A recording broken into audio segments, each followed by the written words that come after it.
Okay, so this is my first Mother's Day. Tomorrow's Mother's Day. And this will be my first Mother's Day without a mom. Not that my mother is dead or passed away, but I have gone no contact with my mother. And so that basically means my little sister as well, because she's 15 years old, and at the end of the day, she has to abide by the rules of her mom. I really don't know how I feel about it. It's been a couple weeks now, and I don't know. I don't know how I feel. I can for surely say that I have had peace this whole time. I haven't been like crying or, distraught, because I haven't talked to my mom or seen her.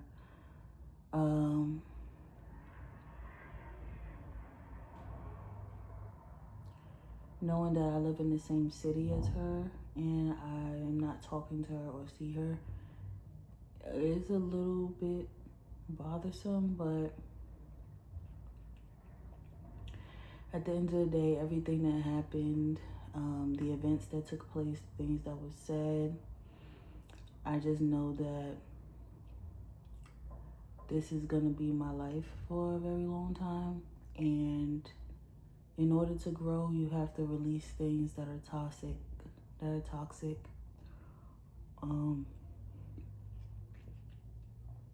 And I've already isolated myself from like friendships. I don't have friendships. I've cut off everybody that I felt was toxic. I really isolate myself. My mom and my sister, I live with my mom for the last about 30 years of my life. I just turned 30 in April, and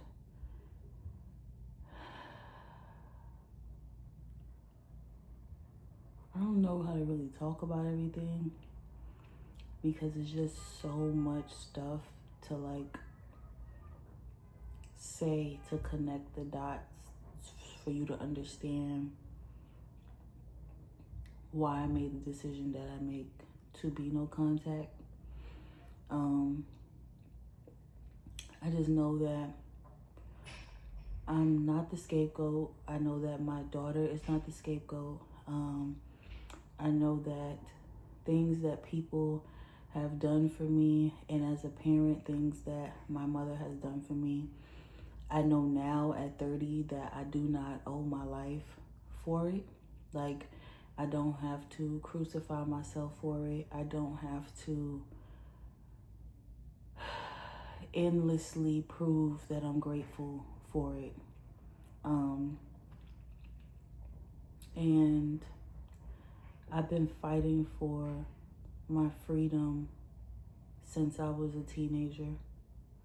And if anybody knows me and knew me as a teenager, then like, as a teenager, I was really wild. Like, I was running away.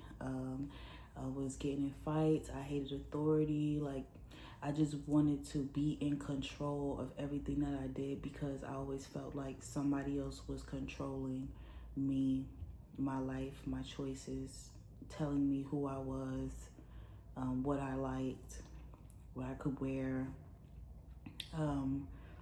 And although from the outside, it seemed as though I was this like real spoiled little girl and I always got what I wanted, and my mom always worked hard to provide things I wanted. She was a single mom, and she always worked hard to provide things that I wanted, things that I needed. And that is very true. Like, that is very true. But the balance is also knowing that two things can be true at once. And I was very spoiled, but in the same sense, I was very controlled. And I just know that since I was young, I've always been fighting for my freedom to be who I wanted to be. I literally created a whole name for myself in high school that was not my name at all. Like Dominique, like that was not my name at all. But to me, Aja was not allowed to be free. Aja was a good girl. Aja was a people pleaser. Aja was, Aja did as she was told. Aja respected authority. Aja respected adults. Aja went to church. Aja was isolated. Aja was all these things that just was controlled by somebody else, created by somebody else. So, as I thought.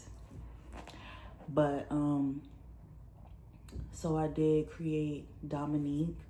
I created her when I was in high school, middle school, my last year in middle school, first year in high school, like that summer. I created Dominique. I spelled it the most ghetto way I could spell it, DOMINIKQUEEI. Like, that was not my name. My mom had never given me that name.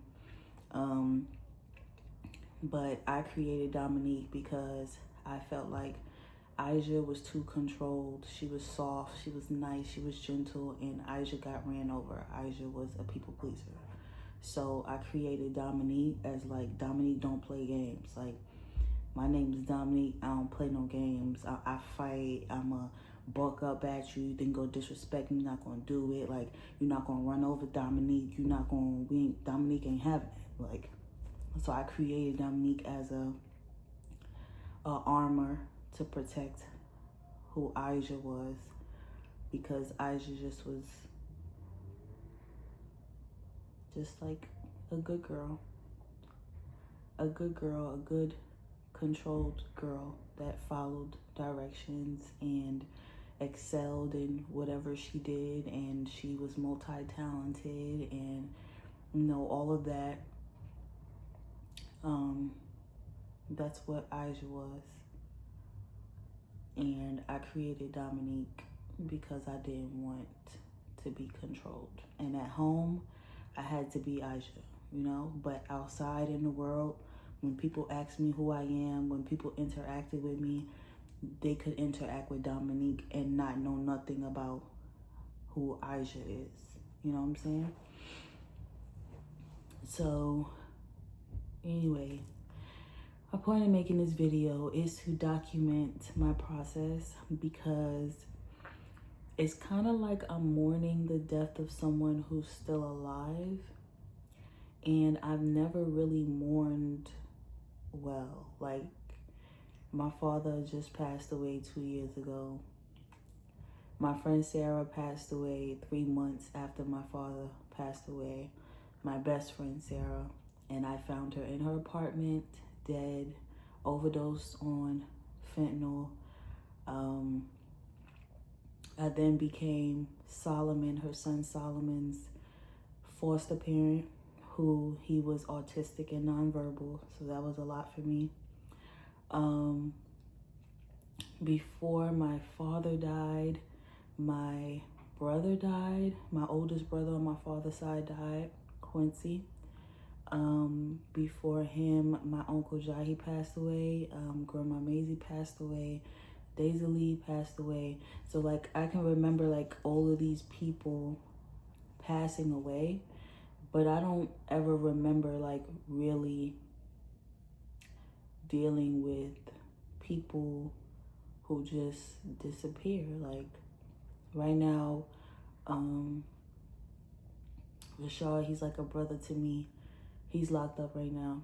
And this is my first time within my whole existence of knowing him that he's like locked up for real, like not coming out, or I can't call him, or like I don't know anything about what's going on with him. And he's another person that's like so special to me it's like a brother after I lost my brother. And, you know, I don't know. I don't know.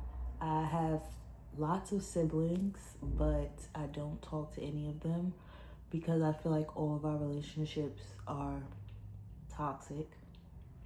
I have bunches of nieces and nephews and cousins and stuff on my dad's side that I also don't talk to, and I kind of run away from because I never know what they really want from me, and I am so used to people pleasing that I'll never really know what somebody wants from me. I'll just keep like doing whatever I feel like they need me to do so that they can be great, but not really receiving anything back in return.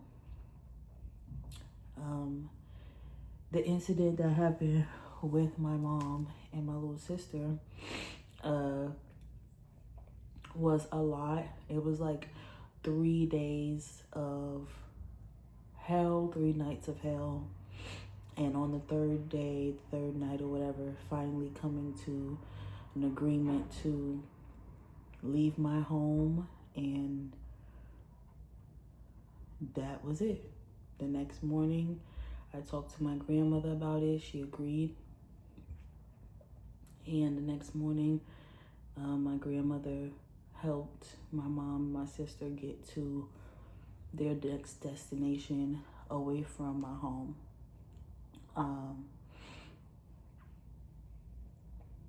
There's so many, like, if I really dissected that shit, it would take us hours in this video, so I'm not gonna do that. But there's so many reasons why I'm going no contact with my mom. I tried to do this before in 2019. I did. I tried to break free and go off on my own with my daughter. I was about 23 when I did that. And that didn't end well.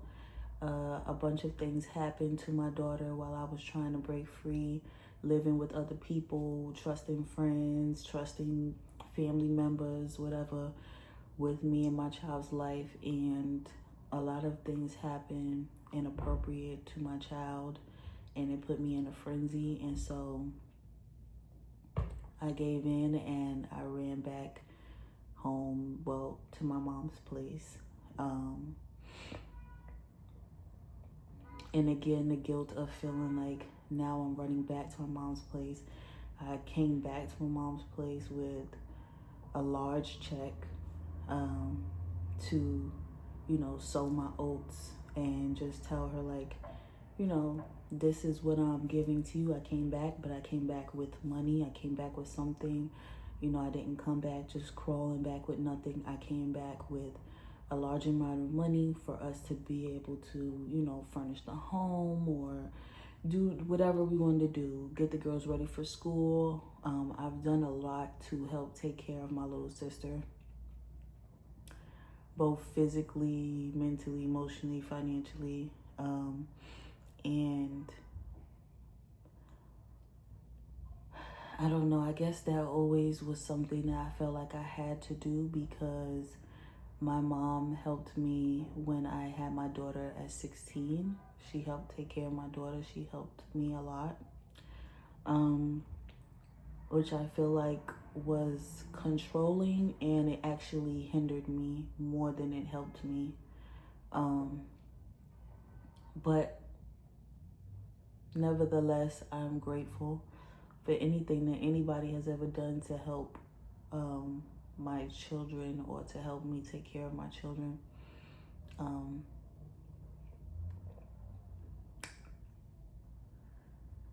Yeah, so I always felt like I owed my mother back for that. So it's like ever since I had my daughter at 16, for the first 2 years of my daughter's life, I was in and out of jail, crazy houses, running away, like just losing it. I just didn't want to be controlled. Like, I just didn't want to be controlled. I didn't want to be told that I was crazy. I didn't want to be told that I was, depressed, that I was anxious, that I need to be on medication, etc., etc. And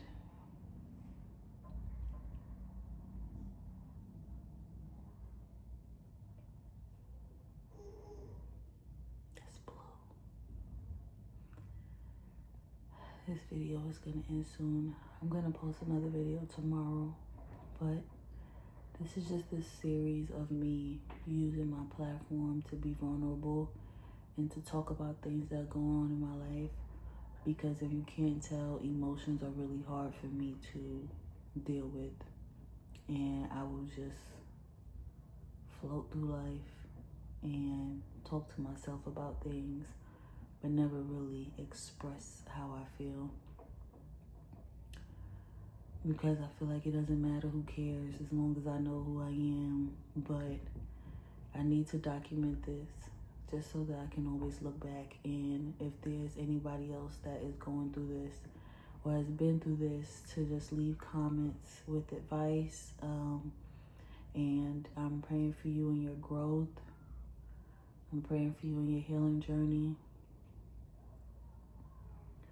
I know that this is going to lead me to my success. I know I'm knocking on the door of my success right now, literally waiting for it to open.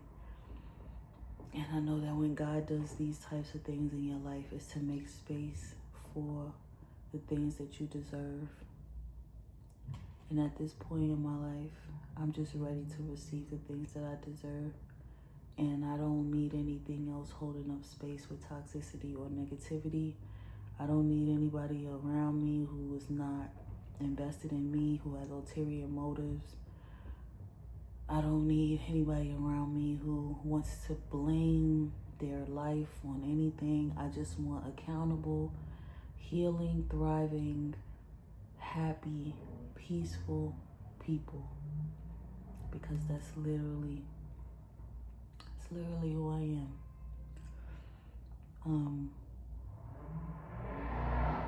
So yeah,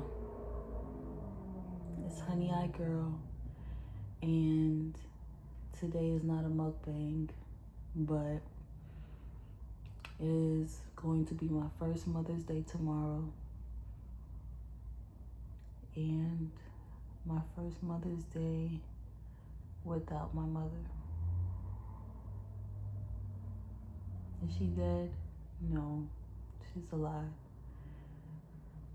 But in my current existence, I am mourning her life as if she is dead, so I can move on to the next chapter of my life. Learn myself, love myself for who I am, and start taking control over my life and making decisions and choices that I really want to make for myself. Whether it's healthy eating, whether it's being successful at making content, because I don't want to be on government assistance. I don't even like government assistance. It makes me sick to walk into a food stamp office, for real. It makes me sick to have to tell anybody my business so that they can give me a little change. I don't be with that shit, for real. So I know that I'm meant to be a boss, and I'm meant to have an abundance of wealth to take care of my needs. And I'm just focused on being a better person, a better mother, healing myself so that my daughter doesn't have to go through this, and that my son doesn't have to see the toxicity, chasing my dreams so that I'm not bound to low income poverty mindsets or lack mindsets, and really paying attention to Aisha.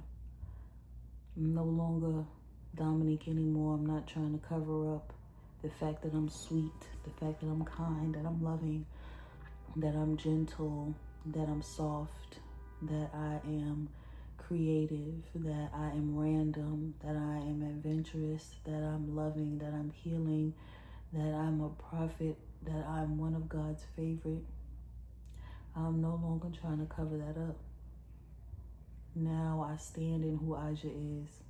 I stand in who Aja is as a little girl, and I stand in who she is as a grown woman, a mother of 2 children. And the first step to really acknowledging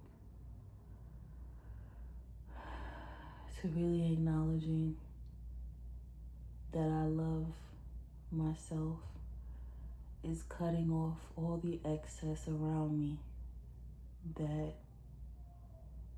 helped me hide who I was. Cutting off anything around me that would benefit from me hiding who I am.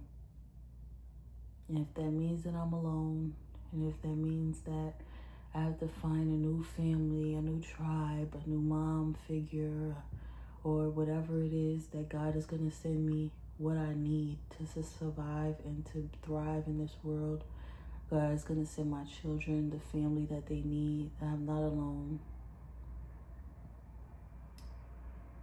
And I have peace in that, and I'm so grateful